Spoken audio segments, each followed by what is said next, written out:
reproductive system, you guys. So basically, what we're looking at is in the male, you have testes that produce the sperm, and they have half of the genetic material versus the eggs that, again, develop in the ovaries and has half of the genetic material. There are a lot of sex hormones are involved, and a lot of physiology of the reproductive system linked with having the idea of the hormonal control and the negative feedback, positive feedback. And these hormones, or known as the sex hormones, they are pretty much androgen or testosterone in male and estrogen and progesterone in female. All right? So what is this role of these hormones? Again, they play important role in development, in function of the reproductive system, in sexual behavior, okay, and sexual drive, growth and development of many of our organs linked to these sex hormones as well. So we'll discuss the role of the sex hormone, but right now I would like to go and jump into the areas that you need to know about the male reproductive system. So in the inside of these testes, there are tiny little tubes. These tubes inside are known as seminiferous tubule. In anatomy, you probably know that this seminiferous tubule is where the sperm production takes place. So the sperms are produced in here. Then, they're still not mature, so they need to go to the epididymis. In the epididymis is where the sperm become mature and motile. What that means is they're now capable of swimming. All right? During the process of ejaculation, all right, it contracts epididymis, and now the sperm is going to go towards the ductus deferens or vas deferens. So we go to another picture in here, and now you could see what happens in here. This is the vas deferens right there. The vas deferens or ductus deferens loop around the bladder, and then you the sperms encounter three accessory glands that you need to know. One is called seminal vesicle, two is called prostate gland, three is called bulbourethral glands. All right? Collectively, they're known as accessory glands. These accessory glands produce semen.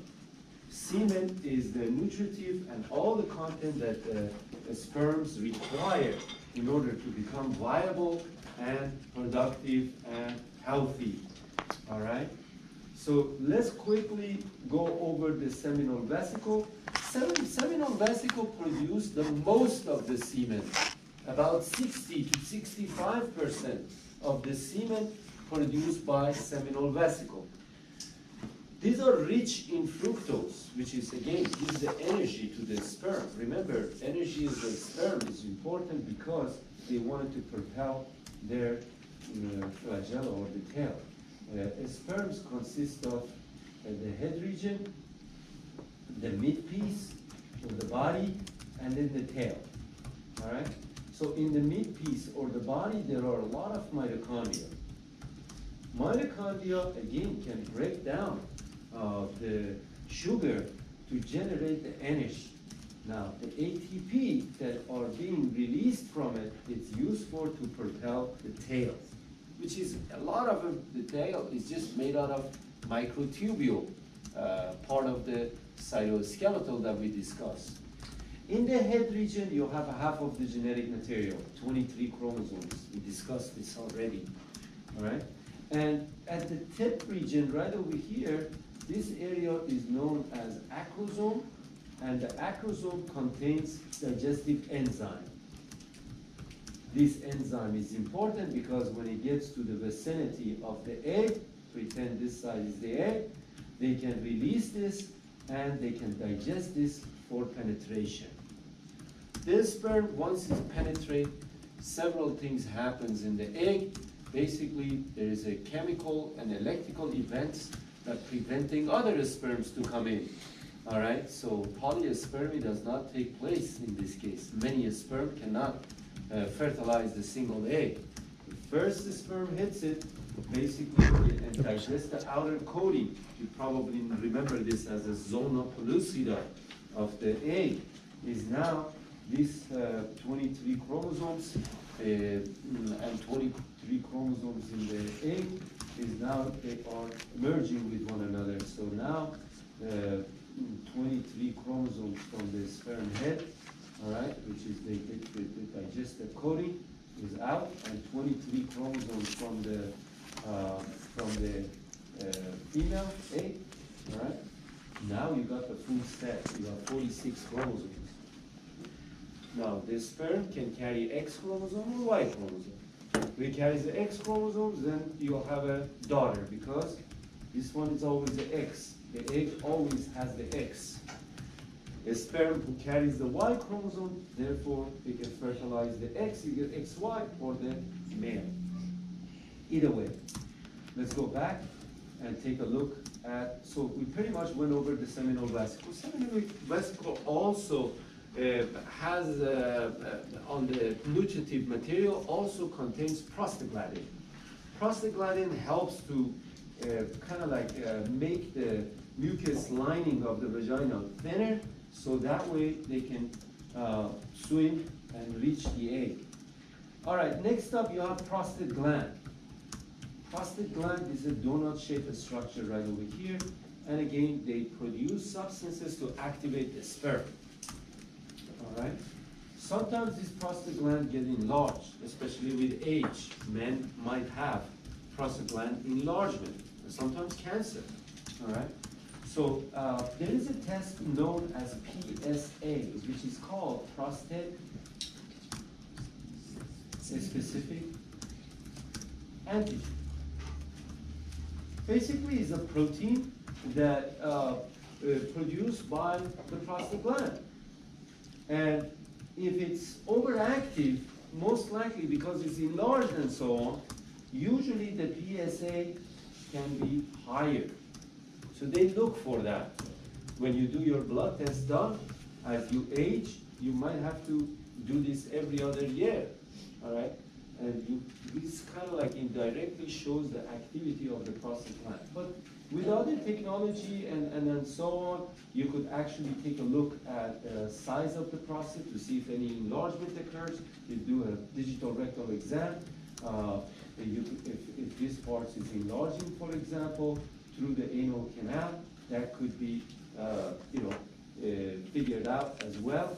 So in terms of the urinary system, notice that in the middle right over here, this is the ejaculatory duct. Again, here is the vas deferens right here, and then this is the ejaculatory duct. You might have heard about vasectomy when these tubes, there's two of them, cut and tied up. Now the sperm can no longer exit, all right? So basically they will get digested and processed by macrophages or other white blood cells, etc. So this is a permanent solution for preventing pregnancy.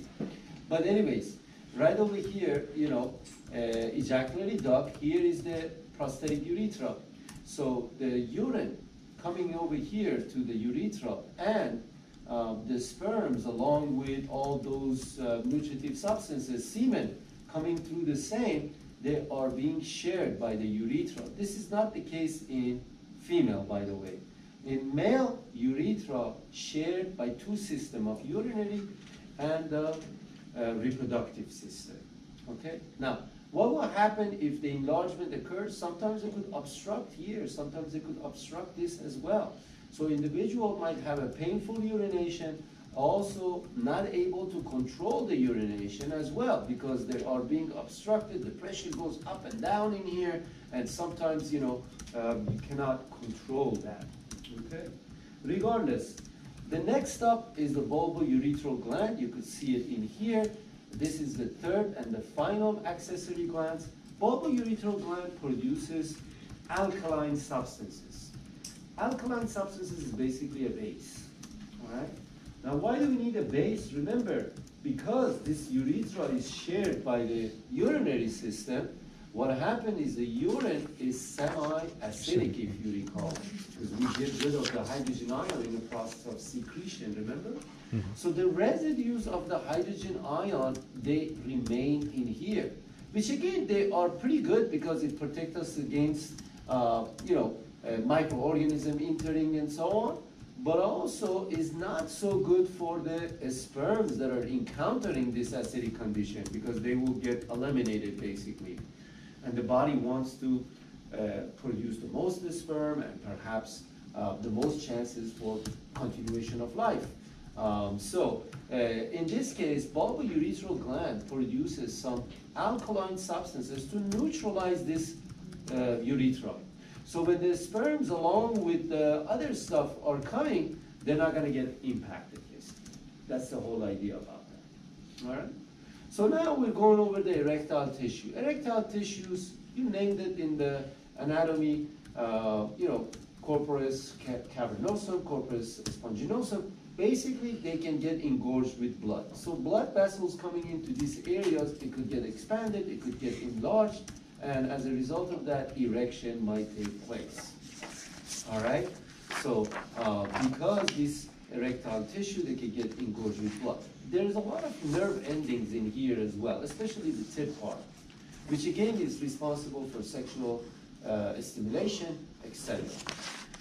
The testes have a tendency to be away from the body temperature. So there is a reason for that, is because you require about 2 to 3 degrees less than the body temperature for sperm production to take place.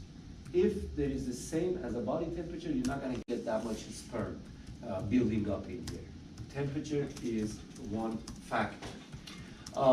So the cremaster muscles can ascend the testes or descend the testes, depends on the temperature, and again, this is kind of like a regulation of the temperature, perhaps. All right, so I guess tight jeans are not really good. All right, I guess if you work in a bakery and you're exposed into a hot environment all the time, your sperm count might be lower. Okay, chemical and drugs can also affect the sperm production and the numbers as well. As you know, not many people talk about it these days because they wanted to promote their product, but a lot of marijuana actually can lower your sperm count tremendously. All right, and sometimes to a point that people may not be able to have kids anymore. You only need 20% viable sperm, okay, for successive fertilization. Now, another difference between male and female is that male can produce a sperm throughout life. That does not mean that there is not problem with it. There might be more problems with the DNA in the chromosomes, for example, of the older person. There's probably more error to it, okay? The sperm count would be a lot lower, for example, but they could still have viable sperm. Okay, so that part is out of the way. The nitric oxide, if you probably heard about nitric oxide or the major content in Viagra. Viagra, as you know, people that have an inability to have erection, which are impotents, they take Viagra. Viagra is basically a vasodilator. Okay? So a receptor for nitric oxide in the blood vessels leading to the penis, so they are dilating. So therefore you're increasing the more flow to this organ. But a lot of young individuals, for whatever reason, they think it's funny, or they think like, they can increase their sexual performance or whatnot, or even for pranks. There have been many cases of pranks. They give Viagra to their friends and they're videotaping them, laughing and so on. There are serious complications. These are not drugs to be messed with. When you are having heart trouble, you have atherosclerosis, your blood vessels are partially blocked, as people that are eating a lot of meat, for example, the presenter was talking about it. It's a good idea to have a plant-based diet and so on. When you have that, and all of a sudden you have a lot of vasodilators taking the blood, going to the penis, for example, there's going to be less blood elsewhere. When there's less blood elsewhere, that could be heart attack right there. Okay, that could be a stroke right there. Okay, so there are serious side effects associated with it, and you should probably consult your doctor. Go ahead. Did they find Viagra looking for heart medication though? I'm sorry? I believe that Viagra was actually discovered when they were looking for a heart med for people with cardio, like. Yes, but really depends. First of all, I think, if I recall it correctly, the person died of a heart attack, gave them some Viagra, but they noticed that he had an erection, okay, even though you know the person had a heart attack, and that's how it got discovered. Okay. But there are a lot of other substitute, herbal medicine or other things that does the same thing basically. All right. Okay, there's got to be a control to the spermatogenesis. What is spermatogenesis? Is making the sperm. So I go over the process of spermatogenesis, and find the system or 2, and there is some physiology related, so pay attention on this part. This is called brain testicular axis. What that means is the brain hormones that are produced and released there influences other things, okay? So hypothalamus, as you know, was the boss. Anterior pituitary gland is also related. So hypothalamus control and produce certain hormone. It goes to anterior pituitary gland. This one, it gives it a green light. The green light for that, it happens to be GnRH, gonadotropin releasing hormone. Pituitary gland can release 2 hormones, LH and FSH. This is basically the green light. What does that mean? That means when this hormone is up, then you have higher LH and higher FSH. When you have low, that means it's kind of like a red light now. Lower LH, lower FSH. Now, what is LH and FSH? Well, the name actually comes from what these hormones do in female. Luteinizing hormone versus follicle stimulating hormone. They're both, you learn that on Wednesday, what they do. But right now, we're going to go ahead and take a look at what is their role in male reproductive system. And they are pretty much involved in negative feedback system. So let's go ahead and take a look at what they do.